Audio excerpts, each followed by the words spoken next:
అండి చూడండి, టైలరింగ్ నేర్చుకునే వాళ్ళ కోసం అయితే నేనైతే ఒక మంచి టిప్ చెప్తున్నా చూడండి. ఇప్పుడు చూడండి, ఇది normal cutting back part front part. ఇది ఒక చేతితో వీడియో తీస్తున్నా, చూపించడానికి సరిగా రావట్లేదు.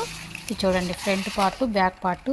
దీన్ని ఎలా వేసాను, ఎలా కటింగ్ చేశాను అనేది ఇక పేపర్తోని కటింగ్ చేసి పక్కకు పెట్టుకుంటా అనమాట. సేమ్ కొలతలతో మన న్యూ మెథడ్ కటింగు అది చేస్తా. మళ్ళీ కొత్త కస్టమర్ వస్తారు కదా, వాళ్ళకు కూడా పేపర్ కటింగ్ చేసేస్తా. వాళ్ళకి పేపర్ కటింగ్ చేసి వాళ్ళవి ఇంట్లో పెట్టేస్తా. అట్లా చాలా ఉన్నాయండి, ఇంకో డబ్బా నిండా కూడా ఉన్నాయి.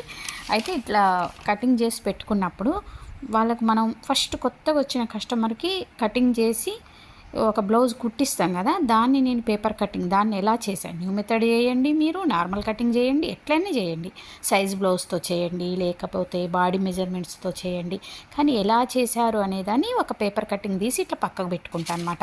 మీరు కూడా ఎవరైనా కొత్తగా నేర్చుకునే వాళ్ళు ఉంటారు, లేదా ఆల్రెడీ కుట్టే వాళ్ళు కూడా మీకు ఒక మంచి క్లారిటీ రావాలి, మీ మీద మీకు పట్టు రావాలి. మీరు ఏ కటింగ్ అయితే బాగా చేస్తుర్రు, అసలు వాళ్ళకి మీరు చేసిన కటింగ్ ఎట్లొచ్చింది, ఏమన్నా చిన్న చిన్న తేడాలు వచ్చినాయి అని తెలుసుకోవాలంటే ఈ టిప్ అయితే ఫాలో అవ్వండి. ఏం టిప్పు అంటే, ఇలా పేపర్ కటింగ్ చేసి పక్కకు పెట్టుకోండి. నెక్స్ట్ వాళ్ళు బ్లౌజ్ వేసుకొని మీకు చూపిస్తారు. ఇప్పుడు నేను ప్రతి ఒక్కరు బ్లౌజు వేసుకొని చూపించినప్పుడు నేను వీడియో తీయలేనండి, ఎందుకంటే కస్టమర్స్ ఒప్పుకోరు కదా, లేడీస్ ఒప్పుకోరు మనం వీడియో తీయడానికి. కానీ మీరైతే చూసుకోండి, వేసి అయితే మనకు చూపిస్తారు కదా, చూసిన తర్వాత మీకు ఒక క్లారిటీ వస్తుంది. ఆ పేపర్ కటింగ్లో మీరు ఏమైనా చేంజెస్ చేయాలంటే అప్పుడు చేయొచ్చు అనమాట. ఓకేనా? నా వీడియోలు ఫాలో అయ్యే వాళ్ళైతే ఈ టిప్పు ఫాలో అవ్వండి. జూన్ 1వ తారీఖు నుంచి మన న్యూ బ్యాచ్ అయితే న్యూ బ్యాచ్ స్టార్ట్ అవుతుంది. తప్పకుండా కాంటాక్ట్ అవ్వండి.